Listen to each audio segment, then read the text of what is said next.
Hello everyone, जय श्री राधे। भैया दूज का व्लॉग आप लोगों के साथ आज शेयर कर रही हूँ। फ़ोन में बना के रखा हुआ था बट स्पेस की वजह से अपलोड नहीं कर पा रहे थे, बट आज मौका मिला है तो चलिए शुरू करते हैं। यहाँ पर मेरी बुआ जी आ गए थे पापा जी और मम्मी का टीका करने के लिए। हम लोग आजकल बड़ा मैनेज करके चलते हैं क्योंकि अब बुआ जी ने भी घर जाना होता है, दीदी और ने आना होता है, यहाँ पर मम्मी ने भी नानी के घर जाना होता है, भाभी ने भी अपने घर जाना होता है भाई को करने टीका, मैंने भी अपने मेरे ननंद मेरी दीदी आने वाले होते हैं तो मैंने भी अपने ससुराल जाना होता है। तो हम लोग बड़ा मैनेज करके चलते हैं। अब यहाँ पर बुआ जी ने जल्दी जल्दी सवेरे टीका कर दिया है, भाई भाभी भी यहीं आ गए बुआ जी के साथ, और साथ ही में यहाँ पर मेरा भी टीका कर दिया बुआ जी ने। और भाई और भाभी अपना नंबर लगा के बैठे हैं। यहाँ पर नैन्सी रह गई थी टीका करने के लिए घर पे, तो बुआ जी ने उसका भी टीका कर दिया। तो चलो भाई, नंबर आ चुका है अब हमारा टीका करने का। यहाँ पर मैंने कर दिया भाई को टीका, साथ ही मैं भाभी को भी टीका कर दूँगी क्योंकि भाभी ने भी टीका करवाना है और फिर अपना तैयारियाँ करनी है अपने घर जाने की। उसके बाद यहाँ पर टीका करने के बाद सारी चीज़ें मैं वैसे माँ को दे आती हूँ। जब माँ के घर जाती हूँ तो यहाँ पर भाई बैठे थे तो थोड़ी चीज़ें मैंने इधर भी दे दी शगुन के रूप में। तो यहाँ पर अब रिया कर रही है टीका। रिया है घर की छोटी और सबसे लाडली, और ये काउंसलर भी है हमारे घर की, तो सब लोगों की इससे बड़ी बनती है और ये लाडली भी बहुत है सबकी। तो यहाँ पर इसने भी कर दिया टीका। अब मेरा कज़न आ गया था बुआ जी को लेने के लिए, अब भाई आया था तो मैंने इसका भी टीका कर दिया क्योंकि भाइयों के माथे खाली आज के दिन बिल्कुल भी अच्छे नहीं लगते। तो यहाँ पर मैंने कर दिया है भाई का टीका। कई बार ऐसा लगता है कि यार हम उनके ऊपर बर्डन तो नहीं बन रहे, पर माता रानी ने मेरे भाई मुझे इतने अच्छे दिए हैं ना कि चाहे कोई लेना देना ना हो हमारे बीच में, पर कभी भी किसी चीज़ के लिए मना नहीं करते। मेरा ये भाई भी ऐसा ही है, तो इसीलिए मैं किसी को ऐसे नहीं छोड़ती। यहाँ पर मेरे कान्हा जी तैयार हो चुके हैं और अब हम रेडी हो रहे हैं नानी के घर जाने के लिए। ये सूट मुझे एक दिन पहले मम्मी ने ही दिलाया था क्योंकि मामी के घर जाने का प्लान अचानक ही बना था। यहाँ पर ये हमारा कान्हा चाचा जी के साथ मिलकर बड़ी शैतानी कर रहा है और ये बहुत शैतान हो चुका है। कन्हैया हमारा बहुत शैतान है ये। हम पहुँच चुके हैं नानी के घर और यहाँ पर सभी लोग बैठे हैं, चाय नाश्ता कर रहे हैं। सबसे पहले मामी जी यहाँ पर तैयारी कर रही है अपनी सबकी। ये सब अब यहाँ पर मेरे वीडियो के स्टार्ट करते ही मुंह छुपाना शुरू हो जाते हैं, पता नहीं कैसे कार्टून से, और बाद में कहेंगे कि हमें तो लेते ही नहीं हो। और यहाँ पर अब माँ ने करना शुरू कर दिया टीका मामा जी के। हमने मामी जी को बोला कि आप आके जल्दी से बैठिए साथ में। यहाँ पर माँ ने भाइयों का भी कर दिया टीका। ये मेरे भाई की लड़की है जो साइड में है। सारे बच्चे सभी लोग आज के दिन यहाँ होते हैं।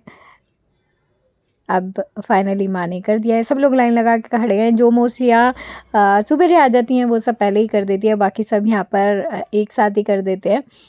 तो ऐसे ही चलता रहता है आज के दिन, क्योंकि आप लोगों को पता है यहाँ पर इनकी बुआएं बड़ी सारी है और साथ में फिर बहनें तो है ही।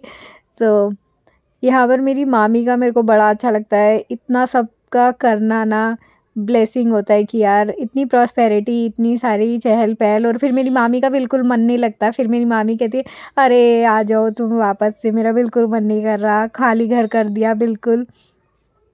तो माता रानी मेरी मामी का घर हमेशा ऐसे ही खुशियों से भरा रहे। तो यहाँ पर अब हो रहा है फ़ोटो सेशन। अब हम वेट कर रहे हैं कि अब हमें कब थाली मिले और हम करें। अब यहाँ पे हमारा नंबर लग चुका है। अब मैं कर रही हूँ अपने भाइयों के टीका।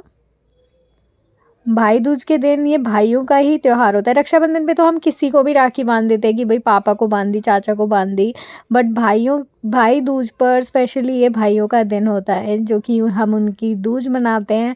तो ये एक बहुत बड़ी ब्लेसिंग होती है भाइयों की। तो मुझे तो हमें कभी फ़ील ही नहीं होता है कि यार हमारे भाई नहीं है, इतने सारे हैं कि बस कुछ पूछो मत, और इतना प्यार करने वाले हैं ना कि कभी अकेलापन लगता ही नहीं है। मेरे भाइयों के भी भैया दूज से पहले ही मैसेज आने लग गए थे, दीदी आओगे, दीदी आओगे। तो बहुत अच्छा लगता है। और फाइनली मामा जी औरों ने तो फिर फ़ोन करके सीधा फाइनल अपने वर्ड्स ही बोल दिए, नहीं तुझे आना है, ये है वो है। तो अब यहाँ पर हमें मिल गया है शगुन। मैंने अपने बाकी भाइयों के भी कर दिया टीका, सबके कर दिया है। अब ये छोटे छोटी पार्टी लगे हुए हैं टीका करने में। अब यहाँ पर हम खाना बनाने की तैयारी कर रहे हैं मामी जी, और यहाँ पर सारे बच्चों की पंचायत बैठ चुकी है, सभी लोग। और ये कैमरे को देखते भागते हुए लोग, यहाँ पर मामी मौसी और सब लोग बैठे हैं, खड़े हैं, और मेरा माधव मंदिर में विराजमान है। यहाँ मैं गई थी अपने कज़न के, और ये सारी राखियाँ आपने जो देखी ये हमारी बांधी हुई राखियाँ हैं, जो कि ये भाई का पर्सनल पीस है जिस पे वो बांध के रखते हैं और कहते हैं ये सब तुम्हारी ही वजह से है। तो बहुत खुशी मिलती है जब भाई इतना प्यार करते हैं। अब यहाँ पर हम आ चुके हैं पंचायत लगाने के बाद अपने ससुराल में। अब यहाँ पर मेरी दीदी भी आ गए, मेरे ननंद। अब वो कर रहे हैं टीका। ये राखी हमारी बुआ जी ने भेजी थी अमृतसर से, तो वो बन नहीं पाई थी, तो दीदी साथ में ले आए अब की बार बांधने के लिए कि कलाई की जगह वो राखी बांध देंगे। अब यहाँ पर दीदी ने कर दिया है टीका और साथ ही में दीदी हमारे लिए गिफ्ट लेकर आए थे। हमारे लिए नहीं, मेरे लिए गिफ्ट लेकर आए थे मंगलसूत्र एडी वाले। तो दीदी जब भी आते हैं बहुत खर्चा करके आते हैं। मैं हमेशा अपने हस्बैंड को बोलती हूँ कि बस जितना है जो है माधव की कृपा से देते जाओ, क्योंकि बहन जब घर से बाहर निकलती है तो खर्चा करके ही निकलती है, किसी भी आस में नहीं निकलती वो कि क्या मिलेगा क्या नहीं मिलेगा। पर ये हमारा ही फ़र्ज़ है कि हम वो थोड़ा देख के चलें। सो ये है हमारा भाई दूज का व्लॉग। मिलते हैं नेक्स्ट वीडियो में। Till then bye, take care, नमस्ते।